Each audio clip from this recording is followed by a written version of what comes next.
falamos aí sobre o quebra-pau que começou depois das declarações do Valdemar da Costa Neto, presidente, dono do PL, contra o Bolsonaro e a favor do Lula. O Valdemar disse aí que o Lula é um cara popular, o Bolsonaro ele tem carisma, coisa que qualquer um tem, e o Lula tem credibilidade, prestígio. Lula é popular, conhecido por todos os brasileiros, já o Bolsonaro não. Palavras do Valdemar, eu mostrei aqui em vídeo, também está lá no meu Instagram, quem quiser ver. O Valdemar também disse em um outro trecho que quando perguntaram sobre quem é mais difícil de lidar, Lula ou Bolsonaro, ele disse, não, mas o Bolsonaro não é uma pessoa como eu, como você, ou como o Zé Alencar, que foi o vice do Lula. Não, o Bolsonaro é diferente. Aí o cara, não, mas é mais fácil lidar com o Bolsonaro ou com o Lula? Ele, o Lula? Não, o Lula é sem comparação. O Lula é um homem do povo. O Lula é um cara que todo mundo gosta dele. O cara tá no meio de uma entrevista. Ele fala, não, o Bolsonaro não é igual eu, você ou o Zé Alencar, ele tá abaixo. E ainda fala que o Lula é sem comparação. Na esteira disso aí, chega o Cláudio Castro. Cláudio Castro é o bolsonarista governador do Rio de Janeiro. O Cláudio Castro está em pânico nos últimos dias, porque a Polícia Federal bateu na porta do irmão dele, apreendeu celulares, planilhas com provas de crimes, aí supostos crimes, vamos falar, do Cláudio Castro e do irmão, e também bateu na porta de 2 secretários, no caso um secretário e uma secretária do Cláudio Castro. Lembremos, secretários num governo estadual é o equivalente a ministros num governo federal. Então, quando eu digo, olha, a Polícia Federal bateu na porta de 2 secretários do Cláudio Castro, imagina se a polícia fizesse busca e apreensão na casa de um irmão do Lula e de 2 ministros do Lula. Você fala, caraca, dos principais ali. Você ia falar, caraca, a coisa tá feia. Então, esse é o nível aí que tá o Cláudio Castro. A polícia pegou aí celulares, planilhas, tudo mais. Uma das planilhas que a polícia pegou na casa do irmão dele tinha ali na planilha vários nomes, vários valores e assim, recebido ou apagar. Aí você fala, pô, o cara deixou na casa dele uma planilha de propinas. Pô, mas olha, tem que ser muito... Esses bolsominions são muito burros. Eles têm ali a certeza da impunidade e muitas vezes essa certeza é uma certeza fake. Eles acreditam que ficarão impunes e que estão acima do bem e do mal, acima de tudo, acima da lei. Só que não estão. Uma hora chega a lei. E aí vai dar ruim, viu, Cláudio Castro? Tem tudo para manter a tradição no Rio de Janeiro, que é de todos os governadores, homens brancos, estão presos ou já foram presos.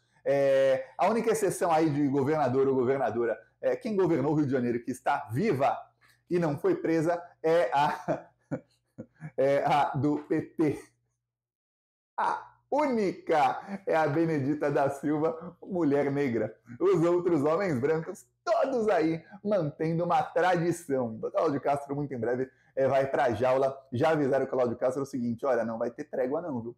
Não vai ter trégua. Uma das coisas que ele tá tentando, esse político bolsonarista, e é por isso, o que eu vou falar aqui dos elogios dele ao Lula, de ontem e hoje, são por isso.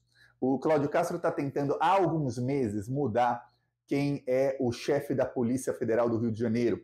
O atual superintendente da Polícia Federal do Rio de Janeiro, ele é um delegado que já investigou Bolsonaro, já investigou, inclusive ele fez uma investigação no âmbito do caso Marielle, isso no governo Temer ainda, finalzinho do governo Temer, comecinho do governo Bolsonaro, que foi uma investigação que comprovou que um aliado da família Bolsonaro, que é o Domingos Brazão, ele tentou interferir no caso. A família Bolsonaro odeia esse superintendente. Para você ter uma ideia, em 2020, quando teve aquela reunião ministerial em que o Bolsonaro mandou o Sérgio Moro demitir o superintendente também da Polícia Federal do Rio de Janeiro, já era outro, que uma das primeiras coisas que o Bolsonaro fez foi mudar. E aí tinha um que era ali da confiança do Moro, que o Bolsonaro não queria porque ele estava investigando o Flávio Bolsonaro. Aí mandou mudar, interferiu na PF o Bolsonaro. Ok. O Lula trocou todos os superintendentes, não deixou um dos indicados pelo Bolsonaro. No Rio de Janeiro colocou esse aí, que é um dos caras mais anti-milícia que tem. Veja, a Polícia Federal foi para cima do irmão do Cláudio Castro, está indo para cima, no caso Marielle, está indo para cima das milícias, ou seja, ele é, assim, alvo número 1 do bolsonarismo e das milícias. Então, Cláudio Castro está tentando, de todas as maneiras, que se mude o superintendente. O Lula falou para o Lewandowski o seguinte, antes do Lewandowski assumir, olha, eu sei que você quer montar toda a sua equipe, tem carta branca, obviamente o Lula não vai nomear um ministro e não dar carta branca para um ministro. Alguns até queriam que o Lula nomeasse o Capelli, Só que algumas pessoas disseram para o Lula que o Capelli é ou era um antipetista ferrenho. Mostraram alguns artigos do Capelli antigos, tudo mais. Aí falaram, pô, você vai nomear um ministro, Lula, tem que ter carta branca. Você não vai ficar, você tem outros problemas aí no Brasil para resolver, não pode ficar interferindo em ministério, né? Não tem nem tempo para isso. Então tem que ser alguém da confiança total. O Capelli é da confiança aí em muita coisa, a gente pode promovê-lo para outros trabalhos, mas para ministro, que é o cara que manda, tem que ser alguém que não pode ser alguém que era antipetista até outro dia. Isso foi o que foi dito para o Lula. O Lula já tinha decidido que seria o Lewandowski muito antes, mas demorou para fazer o anúncio por questões políticas. Tá, Lewandowski chega e o Lula fala, olha, a única coisa que eu peço é o seguinte, não mude nada na Polícia Federal. Tá andando bem, time que tá ganhando a gente não precisa mexer, concorda? E o Lewandowski falou, concordo, tá realmente ganhando esse time, não vamos mexer em nada. Então, imagina um time que tá aí ganhando todos os jogos, troca o técnico novo disse, olha, eu vou manter o mesmo esquema tático, os mesmos jogadores, vai jogar igualzinho esse time. É isso aí que aconteceu. Obviamente, no Ministério da Justiça tem várias mudanças, mas na Polícia Federal, não. E aí o Cláudio Castro está em pânico, porque isso significa que não vai ter trégua nenhuma da Polícia Federal contra ele. E imagine você que a busca e apreensão contra o irmão dele já faz mais de um mês. Ou seja, em um mês, o quanto que a Polícia Federal conseguiu avançar nas investigações? Provavelmente muito. Então está aumentando o desespero do Cláudio Castro com tudo isso que está acontecendo. Então, está tendo muita chuva no Rio de Janeiro. Aliás, o Brasil inteiro, algumas pessoas, principalmente no Sudeste, no Nordeste nem tanto, né? Tem muito amigo lá que geralmente só manda foto na praia, que lá é sol atrás de sol. Às vezes chove, mas não é tanto. Já no Sul e Sudeste, a coisa é diferente, até por conta dos ventos. Eu morei no Guarujá, então eu via muito da meteorologia lá, a maneira como se formam lá os ciclones extratropicais e tudo mais. E o que acontece? Lá, nos últimos anos, a coisa está piorando por conta do aquecimento global. Então as chuvas tendem a ser mais fortes do que eram antes. Obviamente, vai ter um ano que vai falar, nossa, esse ano quase não teve chuva, mas teve chuva em uma época que era fora de época. Mas ou você pode falar, nesse ano a chuva foi mais fraca, mas a tendência, lembre-se, é uma estatística, um ano mais outro, assim, é que vá subindo. E quando faça calor, faça mais calor. E quando faça mais frio, faça mais frio. E quando chova mais. E quando chover menos, vai chover menos ainda. Quando tiver seca, vai ser mais seca. Então a tendência é isso, são os extremos com o aquecimento global. Ok. Então o que acontece? Março.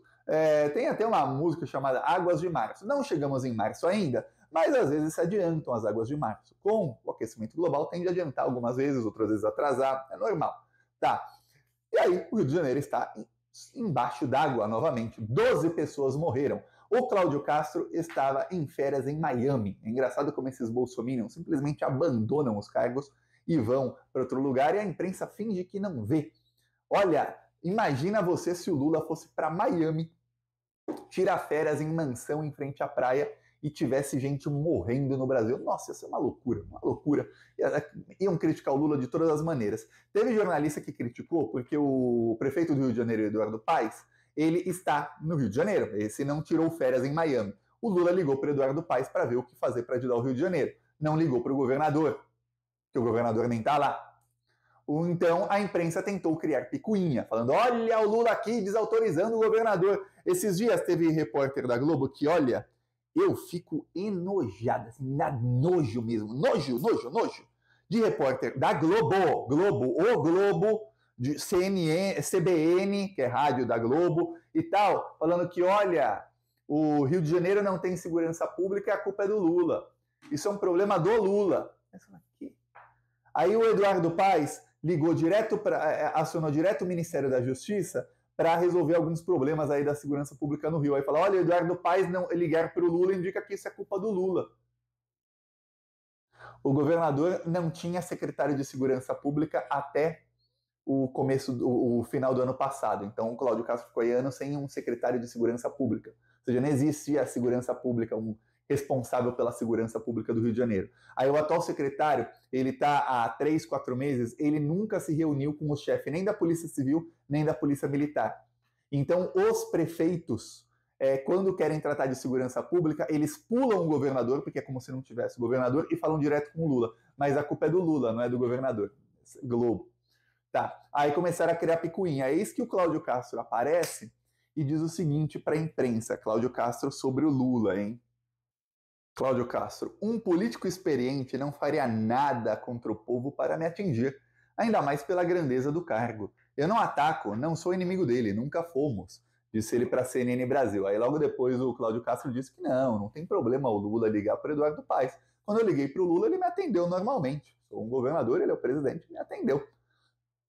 Já tá aí, o Lula é um cara experiente, não faria nada para me atingir, porque o que estava tentando emplacar aí parte da mídia e que o bolsonarismo começou a fazer era o seguinte, morreram 12 pessoas, vamos politizar isso. A culpa tem que ser do Lula.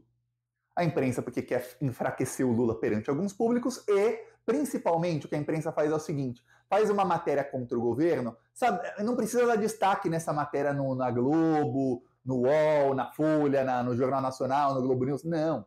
Mas eles sabem que mesmo sem destaque, essa matéria vai ter destaque, sabe onde? Nas redes bolsonaristas, na esgotosfera. Lá essas matérias começam a repercutir muito. E aí os sites bolsonaristas repostam, e aí pronto, uma mentira dita pela imprensa se torna uma verdade nas redes bolsonaristas. E aí, olha só, é o tipo de fake news, porque eles inventam uma picuinha que não tem, de que o Lula está prejudicando o cidadão do Rio de Janeiro, o Lula não fez um plano ao lado do governador do estado, olha, a culpa tem que ser do Lula, é óbvio que é do Lula, o governo do estado não tem apoio do Lula, o prefeito está cobrando o Lula porque ele sabe que a culpa é do Lula, então o Eduardo Paes cobrar o Lula para os bolsonaristas não significa que não tem governo estadual porque o governador é um bolsominion vagabundo. Não, significa que a culpa é do Lula. Veja como eles mudam. E ali, como muita coisa é interpretação para eles, tem um fato, eles interpretam dessa maneira, não entra em fake news. E aí nenhuma agência de checagem vai barrar, até porque quem começou a criar picuinha foi a imprensa. Se eles quiserem é só falar disso ou UOL. Eu peço aí a sua inscrição aqui no Plantão Brasil, seguiremos na luta